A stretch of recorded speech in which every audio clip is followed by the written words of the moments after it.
Wyoming Territory, 1879. Storm clouds gathered like angry fists above the endless grassland, unleashing torrents of icy rain across the barren landscape. Earth became slick with mud beneath a steel-gray sky. Every soul with sense had already found refuge indoors. Through this chaos walked a solitary woman, her bare feet stumbling along the muddy path, each step heavier than the last. Once, people had known her as Eliza Barrett. But those days were gone, now buried beneath whispered rumors and pointed fingers. Her calico dress, once bright as summer sky, now hung in shreds around her trembling frame. In her arms she clutched a worn canvas satchel containing her few remaining possessions. Wrapped in a threadbare shawl that offered little warmth against the bitter wind, the crumbling church appeared like a mirage at the town's edge, its weathered walls and broken spire offering the promise of shelter. She collapsed beneath its sagging overhang, drawing her knees close as raindrops fell steadily from above. But sanctuary never lasted long for someone like her. A stern-faced woman emerged from the shadows, brandishing a broom like a weapon, her eyes blazing with righteous fury. "Don't think you can skulk around here, Eliza Barrett. This sacred ground ain't meant for your kind. Move along. Please, I only need somewhere to rest. I haven't had food in... Should have considered that before you took work at Miss Lillian's establishment. Everyone knows what sort of business goes on in that place. You're not wanted here." Eliza offered no protest. Rising on unsteady legs, shame burning through her exhaustion, she stepped back into the relentless downpour. The rhythmic sound of approaching hooves cut through the wind and rain. A figure on horseback emerged from the storm, a man wrapped in a long oilskin coat, his hat pulled low against the weather. His mount moved with the calm assurance of an animal accustomed to harsh conditions. When he spotted her, he drew his horse to a halt and dismounted without ceremony. For several moments he simply stood there, taking in her rain-soaked, shivering form. Eliza kept her gaze fixed on the ground, her pride long since abandoned somewhere on the road behind her. Finally, his voice broke the silence, deep and measured. "Got a name, miss?" She remained silent. "You local?" A slight shake of her head. "Anyone expecting you anywhere?" "No," she whispered. He studied her carefully. She noticed a jagged scar running along his jawline, partially hidden by a thick beard. "Neither young nor old, just weathered by time and circumstance. Name's Jed Akros," he said at last. "Got a spread about 5 miles from here. 2 little ones, one 6, the other barely 3. She nodded once, unsure why he shared such details with a stranger, lost. "My wife come last winter." His words carried the weight of fresh grief. Eliza swallowed hard as the cruel wind cut through her like a blade. "I'm not seeking romance," he continued matter-of-factly. "Haven't got time for courtship neither. But those girls need someone gentle who can prepare meals, comfort them when they weep, remind them how a mother's voice sounds." At last, she raised her eyes to meet his. They held no softness, but neither did they show cruelty. "You appear to need shelter," he added. "I need someone who won't drink away my wages, steal from my home, or frighten my daughters." "That's the whole of it." Eliza opened her mouth, then closed it again as her hands trembled uncontrollably. "You don't even know who I am," she managed to whisper. "Don't need to," Jed replied simply. "I've witnessed enough to recognize that some people tumble into holes they didn't dig themselves. I was employed by Miss Lillian," she confessed. "But I wasn't one of her girls. I cleaned house, minded children when needed." "I'm not asking about yesterday," he said, his tone gentler now. "And I won't pry if you extend me the same courtesy." Silence stretched between them like a taut rope. He reached into his saddlebag, retrieved a thick blanket, and stepped closer. "You can refuse. We'll pretend this conversation never happened." She didn't move. "But if you're willing," he said, "there's a warm fire waiting. A hot meal, a dry bed under a solid roof. No promises beyond that, but it'll be yours." Thunder rolled across the distant horizon. Eliza accepted the blanket and pulled it tight around her shoulders. "Yes," she said. "I'll come with you." Jed nodded, once no smile, just helped her onto his horse before climbing up behind her. Together they rode into the storm. Two strangers bound not by passion, but by necessity, and the faintest glimmer of hope that something better awaited beyond the tempest. The homestead sat nestled near a creek's bend, its cedar shingles darkened by years of weather. Simple in construction, four sturdy walls, a chimney releasing thin wisps of smoke, and a wooden porch that creaked under footsteps. Yet to Eliza it appeared like the gates of paradise itself. Jed led her through the entrance without fanfare. Inside, the air hung still, not frigid, but lacking warmth, the kind of stillness that settles after profound loss. Two small girls huddled by the fireplace. The elder, with rich brown hair and watchful eyes, gripped a tattered doll against her chest. The younger child, golden curls wild and untamed, sucked thoughtfully on her fingers while peering up with a mixture of curiosity and alarm. "Are they yours?" Eliza asked softly. Jed gave a brief nod. "Claire's my oldest. Emma's still just a baby." Neither child spoke. Claire drew her sister closer, studying Eliza as if she might dissolve into mist or worse yet. Decide to remain. Jed removed his coat and hung it beside the door. "You'll rest in the back room." It belonged to her. "Linens are still there." "Haven't had occasion to change anything." Eliza didn't need him to explain.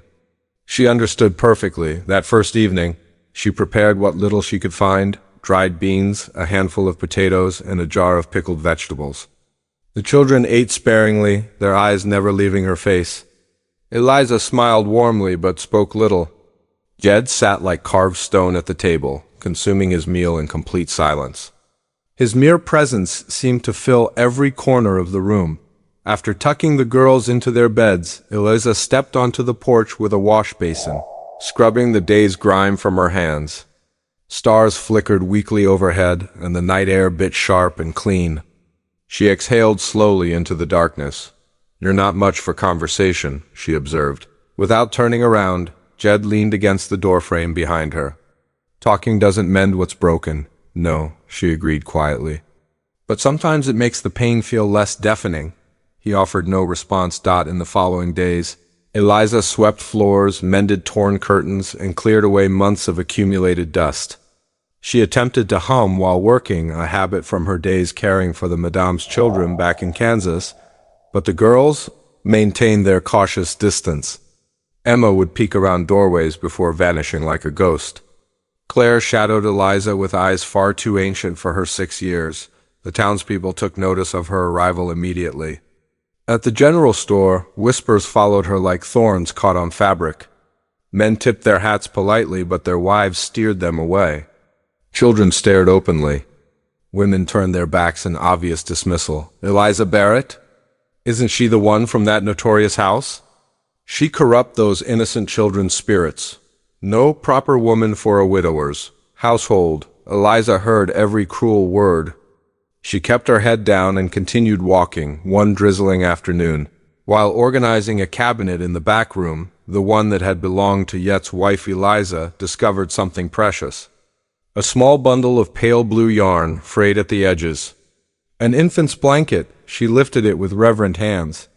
Though moth-eaten at the corners, the fabric remained impossibly soft. As she unfolded it carefully, something drifted to the floor, a single tear stain, dried but unmistakable. Her breath caught in her throat. She knelt, pressing the fabric against her chest. The scent had long faded, but love lived on in every carefully crafted stitch. This wasn't merely cloth, it was a mother's heartbreak woven into every thread. She replaced the blanket with deep respect. That evening, when Jed returned from mending the cattle fence, she met him on the porch with 2 steaming cups of tea. "I discovered the baby's blanket," she said gently. Thought he accepted the cup, but kept his gaze fixed on the approaching twilight. "I didn't disturb anything else," she assured him. Jed sipped his tea thoughtfully. She knitted that before Claire arrived. Said she wanted something soft for wrapping her daughter. Something that would smell like home. Eliza settled beside him in companionable silence.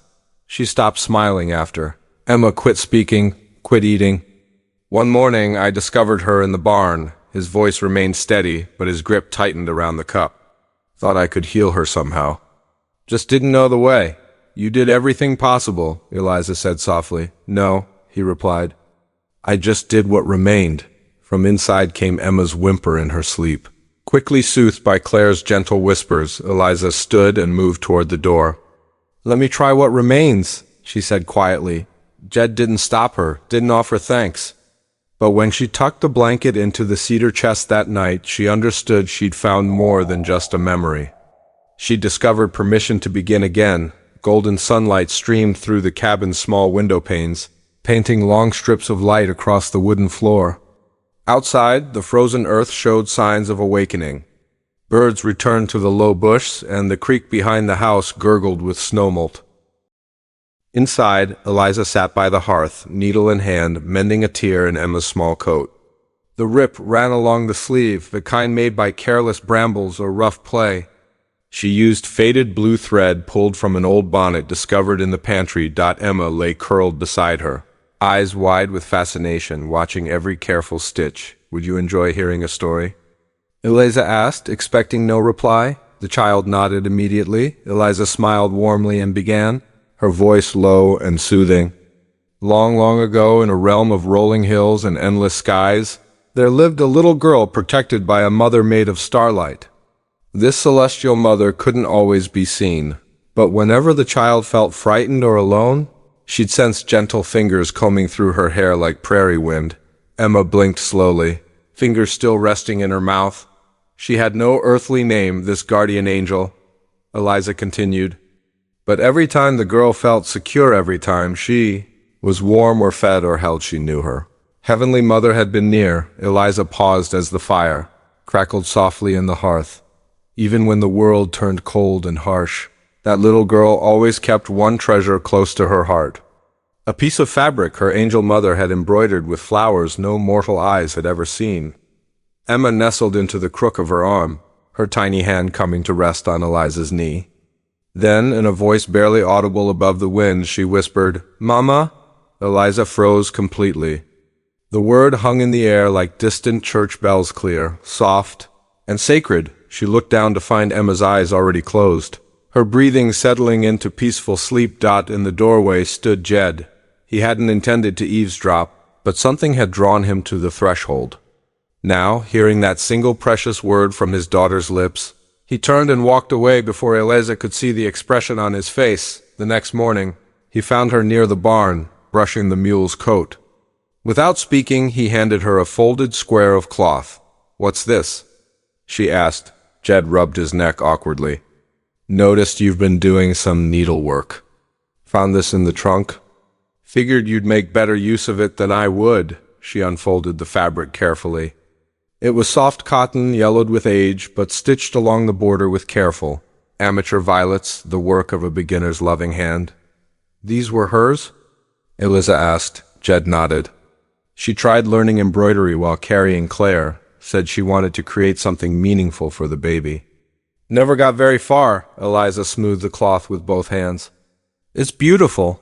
She'd be pleased knowing someone was finishing what she began, he said, then gestured toward the back of the property. "See that patch of ground by the creek?" She quit planting after Emma's birth. Weeds claimed it completely. Eliza gazed toward the neglected plot. The fence had broken in several places, but the soil looked rich beneath the wild growth. "You can have it," Jed continued. "Plant whatever you wish, vegetables, flowers, or nothing at all." She turned to him, uncertain she'd heard correctly. "It's your land now," he said simply. "I'll repair the fence before week's end." Her breath caught. "You don't need to—" "I want to," he interrupted. "It's not much, but it's something real." Eliza waited until he'd walked away. Then she knelt in the rich earth, still clutching the embroidered cloth, and pressed it against her heart. For the first time in years, she wept, not from fear or shame or hunger, but because someone, without demand or pity, had offered her a place to belong. Not as charity or temporary shelter, but as someone who could put down roots, as someone who truly belonged. Spring sunshine rose over Eden's Hollow, casting gentle light across the dusty streets. But by midday, the atmosphere grew heavy with unseen tension. Whispers followed Eliza wherever she ventured. Conversations paused just long enough to wound. At the bakery, Mrs. Kellen, who had once gifted her homemade preserves, suddenly found nothing to say. At the mercantile, the shopkeeper's daughter froze mid-measurement. "Mama says I shouldn't speak with you," she mumbled. Face crimson with embarrassment, Eliza simply nodded, her coin still waiting in her palm. By the third day, she recognized this for what it was: not mere suspicion, but certainty. Someone had arrived with stories. That afternoon, Jed returned from town wearing a dark expression. "There's a gentleman staying at the inn," he said carefully. "Claims he's acquainted with you." Her blood turned to ice. "What does he look like?" Slicked hair, soft hands, smiles too freely. Eliza stepped backward. "Charles Whitlow," Yet's brow furrowed. "Who is he?" She sank onto the porch step. "He operated a boarding house in Kansas. Appeared respectable from the outside, but it was a brothel." Jed waited. Motionless. "I wasn't one of his girls," she said quickly. "I tended their children, prepared meals, cleaned, watched over them when their mothers couldn't. He told me I'd never amount to anything else, that I belonged there." Her voice cracked. "When I finally escaped, he followed." Yet's hands clenched. But he remained silent. That Sunday, Whitlow appeared at church services, grinning broadly, shaking hands, chatting like a beloved old friend. His charm worked deep, and the poison spread quickly. By Wednesday, the school teacher quietly requested that Eliza stop bringing Emma to the schoolyard. Some parents have expressed concerns. By Friday, a crowd had gathered in the market square, not quite a mob, but watching, waiting. When Jed came to town for supplies, Sheriff Dobson and 2 church elders approached him. "We've had worries," one said. "It's nothing personal, Jed. It's about protecting the children." Yet's eyes narrowed. "Which children? Yours? Others?" "This woman. She has a reputation." "She's not just some woman," Jed replied calmly. "She's my wife." A hush fell over the gathering. Then Whitlow stepped forward from the crowd. "You married her? You've made her respectable, given her access to your daughters. What happens when her true nature shows itself?" Jed turned to meet his gaze directly. "You'd know all about false pretenses," Whitlow smirked. "Anna's father is filing for custody. Says your household has become unsafe." That night, Claire clutched her doll tightly and whispered, "Will they take us away?" Eliza held her close, stroking her hair. "Not if we can prevent it." The next morning, the town called a public meeting in the square. Eliza remained home, arms around both girls. Jed went alone. The crowd assembled: shopkeepers, ranchers, church ladies, the preacher, even the schoolmarm. Jed stood in their center, silent as stone. Sheriff Dobson stepped forward. "Jed, folks just want to know the truth. Is what they're saying about her accurate?" Jed surveyed the crowd slowly. "I don't know what she was before." "Didn't ask then?" "Won't ask now," the women murmured disapprovingly. "Of course he won't inquire." Jed raised his hand for silence. "But I know this much. Before Eliza arrived, Claire cried herself to sleep every night. Emma refused to eat unless I fed her personally. There was no singing in my house, no laughter, just grief." He met every eye in the crowd. "Since Eliza came, they sleep peacefully, they laugh freely, they run to her when they stumble. Claire learned to tie her shoes. Emma spoke Mama for the first time since Anna died." He paused, letting his words settle. "So no, I don't care what she used to be. I care what she is now. And if you want to drag her name through the mud to make yourselves feel cleaner, maybe she isn't the one who should be ashamed." The silence that followed was more deafening than any shouting. Wind stirred skirts and dust. Jed turned and walked away without waiting for their verdict. At home, Eliza stood on the porch watching his approach. "What happened?" she asked. He reached for her hand right there in broad daylight for all to see. "They won't take you," he said firmly. "Not from me. Not from them." Her voice broke. "You defended me. I defended the truth," he said. "You just happened to be carrying it that night." The girls drifted to sleep, listening to Eliza's voice reading from a worn storybook. And Jed, quiet by the fire, didn't just hear the words, he absorbed the silence that followed. It wasn't filled with fear anymore. It was filled with peace. The night was too still even, the wind had gone silent, as if the world held its breath. Then came the sharp crack of splintering wood, followed by a burst of orange flames dancing against the black sky. Jed woke to the acrid smell of smoke. "Eliza!" he shouted, bolting upright. "The barn's on fire?" They rushed outside to find flames already devouring the lower beams, licking hungrily at the old hay bales stored in the loft. The horses screamed from within wild, terrified sounds that cut through the night. Jed grabbed the water barrel, shouting for her to stay back. But Eliza was already running. "Eliza, wait!" She didn't listen. She dove beneath the smoke, hand pressed over her mouth, skirt trailing like a shadow behind her. Inside the barn, chaos reigned. The flames roared louder with each passing second. Most horses had broken free, but one remained trapped in the far stall, eyes wide with terror. Shadow, the black Mariette's late wife, had raised from a foal. Eliza understood what this horse meant to him. She opened the stall gate with trembling fingers, whispering through the choking smoke. "Come on, girl. Come here." The Mare backed away, nostrils flaring in panic. The roof groaned ominously above them. "Please," Eliza pleaded. A beam cracked and fell. Fire leaped between them. Eliza flinched as her arm brushed against burning timber. She cried out but didn't stop. She flung the stall door wide and slapped the Mare's flank with her uninjured hand. "Go!"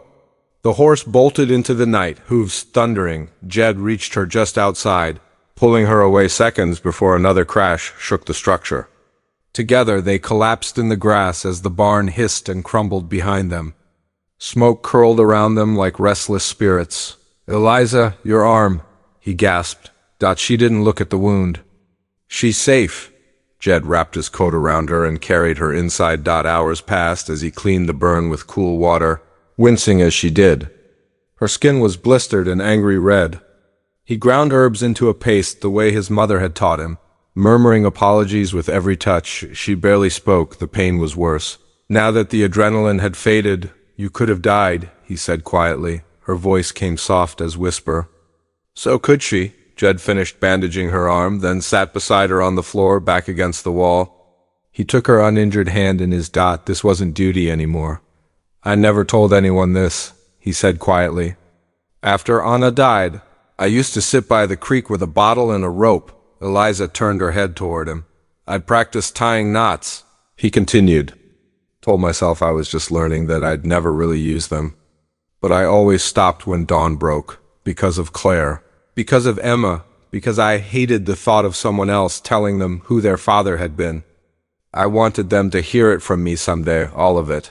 He looked down. "But mostly I stayed because I was terrified I'd see her again and she wouldn't want me." Eliza reached up, touched his cheek with trembling fingers. "You stayed," she whispered.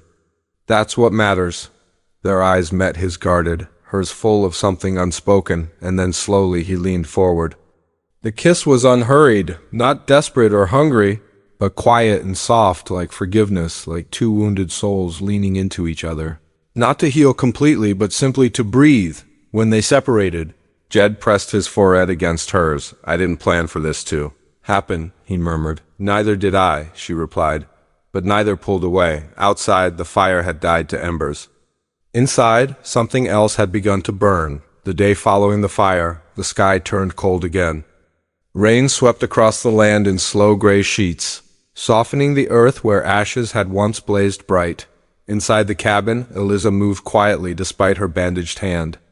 Her arm throbbed, but she refused to rest. Something deep inside wouldn't let her.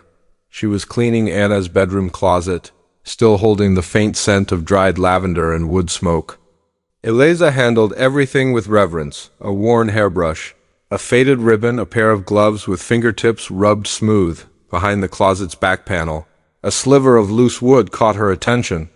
When she pressed it, the piece shifted inward and something fell out, a folded envelope, yellowed and brittle with age. To Jedediah. "Only if I cannot speak these words aloud." Eliza froze. She carried it to the kitchen table and stared at it for a long while before opening it. The ink had faded, but the words remained strong, achingly human. "Jed, if you're reading this, it means I wasn't brave enough to tell you myself. I don't understand what's wrong with me. Every day I look at Claire and feel like I'm watching someone else's child. I want to love her, but my chest feels heavy, like I'm breathing through wet wool. When Emma came, I thought the darkness would lift, but it grew worse instead. I smile when people visit. I nod when you speak. But inside I feel like I'm drowning. I don't want to be this way. I see you trying so hard, carrying all of us. I wish I could be more than a burden. Please forgive me if I fail you. If I fail them. I'm trying, Jed. I promise I'm trying. Aunt Eliza's throat tightened. She pressed the letter to her chest. That evening, she waited until the girls were asleep, then handed the letter to Jed in silence. He looked puzzled, then unfolded the page. As he read, his entire body grew still when he finished. His shoulders sagged. Eliza reached for his hand. He didn't speak for a long time. She never told me, he whispered finally. Not once, Eliza nodded. She didn't know how. Tears slipped down his face, silent and unashamed. She had never seen him cry before. I thought it was my fault, he said. Thought I wasn't enough, that I made her feel alone. You didn't, Eliza said softly. She loved you. She just couldn't find her way back to herself. He turned the letter over in his hands. Why didn't I see it? Because you were carrying her and the girls at the same time? They sat in silence, the weight of the letter between them. I want to bury this, Jed said finally. Not to forget, but to let her rest. Eliza didn't ask where. He led her outside, rain still drizzling, and walked past the barn ruins, past the porch, toward the patch of land by the creek, the garden she'd started weeks ago. The flowers had begun to sprout, a few stubborn wild blooms already reaching toward the rain. Jed knelt beside them, dug a small hole with his bare hands, and placed the letter inside. Then he looked up at Eliza. This land, he said. It was hers. Then it was empty. Now it's yours and alive again. Eliza dropped to her knees beside him. Mud soaked through her skirt, but she didn't care. Together, they covered the letter with dark, rich soil. She pressed her palm flat over the spot. Jed placed his hand over hers. The moment held no words, no vows. Just the simple truth of grief laid to rest and something fragile taking root in its place. In the morning, the sun would rise over that small garden, and the past, no longer buried in shame, would begin to bloom with grace. The sun hung low over Eden's Hollow, casting soft amber light across the prairie. Birdsong echoed from the creek, and a breeze carried the scent of wildflowers through the valley. It was an ordinary day, nothing grand, but for Jed and Eliza it marked something both weighty and light, the day they would say, I do, not before God and hundreds, but in front of the two small souls who mattered most. It had started with a letter from the courthouse. After weeks of tension and threats from Anna's father, still bitter in his grief, the legal pressure had returned. His lawyer questioned the validity of Yet's arrangement with Eliza, a live-in woman with no formal union or legal tie. The implication was clear. Their living situation could be used against them in any custody hearing. So, Jed had suggested it awkwardly over breakfast one morning. We could make it official. For the girls, for clarity, Eliza had paused, then nodded. That makes sense. But when the day arrived, it didn't feel like paperwork. Claire and Emma picked wildflowers for Eliza's hair. Jed wore a freshly pressed shirt, the one reserved for church and funerals. Eliza's dress was simple, cream-colored cotton with delicate stitching along the hem. It had belonged to Yet's mother, found carefully folded in a cedar chest. The ceremony took place in the garden Eliza had brought back to life. The small patch bloomed with early summer color yarrow, golden alyssum, and the violets she had embroidered months ago. Sheriff Dobson, reluctant but fair, agreed to officiate with a copy of the county ledger in hand. Claire held the ring Yet's wedding band from years before, polished clean. Emma clutched a stuffed rabbit, her solemn gaze fixed on Eliza's face. They stood together beneath an arch of two leaning trees, branches touching like praying hands. Jed cleared his throat when it came time for vows. We don't have to do the whole traditional thing, but Eliza surprised him. She looked straight into his eyes. I want to... He met her gaze and nodded. Slowly, carefully. They began. I promise to keep your daughter safe, Eliza said softly. to give them gentle hands and firm guidance, to make sure they never forget they're loved. Yet's voice was low but steady. I promise to protect you, Eliza, not because I have to, but because I choose to. And I promise to listen, to not turn away, even when silence seems easier.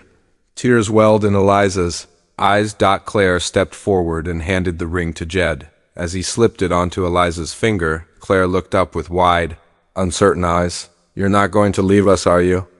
The question hit like thunder in the open air. Eliza knelt without hesitation, placing both hands gently on Claire's shoulders. No, sweetheart. I'm here for good. Claire blinked rapidly, then threw her arms around Eliza's neck. Mama, she whispered again, not like the first time, fragile and unsure, but now with certainty. With hope. Jed reached out and Eliza took his hand, fingers interlaced, hearts steady. And in that small corner of wild Wyoming land, surrounded by flowers and the ghosts they'd made peace with, they became something more than husband and wife. They became a family. No preacher's sermon, no town's blessing, just a promise made with dirt on their boots, tears in their eyes, and love in the space between breaths. The prairie was quiet now. Wind rustled through tall grasses that swayed like waves beneath a golden sun, and the old cedar cabin still stood, weathered, softened, but enduring. Its wood bore the scars of time, of fire, of storms long past. But like the love once grown within its walls, it had survived. Inside, a young woman sat curled in a faded armchair, a leather-bound journal in her lap. Her fingers traced the loops and curves of handwriting that had survived. Generations. Eliza Barrett cross her grandmother. The final page of the journal was stained with pressed violets, now brittle with age, but the ink remained strong. Like the woman who had written it, he didn't marry me for love. Married me because I was alone and he was weary, and two little girls needed something more than what the world had given them. I accepted because I was cold and hungry, and because no one else had looked at me like I was something worth saving. But oh, by the time he left this world, I realized I had lived a love deeper than anything I'd ever read in books. Ours was not a story told in churches or written in scripture. It was carved into the beams of a house rebuilt with trembling hands, sewn into a child's torn sleeve, buried beneath a garden where violets bloom every spring. It was the kind of love that didn't burn hot or bright, but warm and constant. It held when everything else fell apart, and when he held my hand at the end, he didn't have to say it. I already knew. The young woman closed the journal, tears on her cheeks that she hadn't realized were falling. Outside, the land stretched endlessly, the same earth Eliza had once walked barefoot, weary and unwanted. The same soil she had planted with trembling hands. The same ground where she and Jedediah had buried their ghosts and grown something living in their place. The cabin door creaked open with the breeze. A single photograph rested on the mantel, a man with tired eyes and a rough beard, and beside him a woman in a simple cotton dress, smiling not for the camera, but for something or someone just out of frame. The woman stood, holding the journal to her chest. She stepped outside onto the porch, the boards still groaning underfoot, and looked out over the wild, untamed fields. No monuments marked their love. No scripture recorded it. But here, in the wind, in the earth, in the echo of her grandmother's words, it lived. It endured. It mattered. And that was the story of a love not born from fairy tales or ballrooms, but from dust, fire, and quiet devotion. A widowed cowboy, an outcast bride, two lost souls who found not passion first, but purpose, and from that, love deeper than time itself. If this story stirred something real in your heart, then saddle up and hit that like button to help more folks discover tales like this one. Subscribe for more authentic frontier love stories, timeless tales, and heartaches that find healing. We've got more stories waiting in the wing, stories where bullets missed their mark but hearts found their target. Stories where hardened souls discovered softness. Fresh episodes drop every week, and you won't want to miss what's writing in next. Subscribe now and join our journey. Remember, love endures.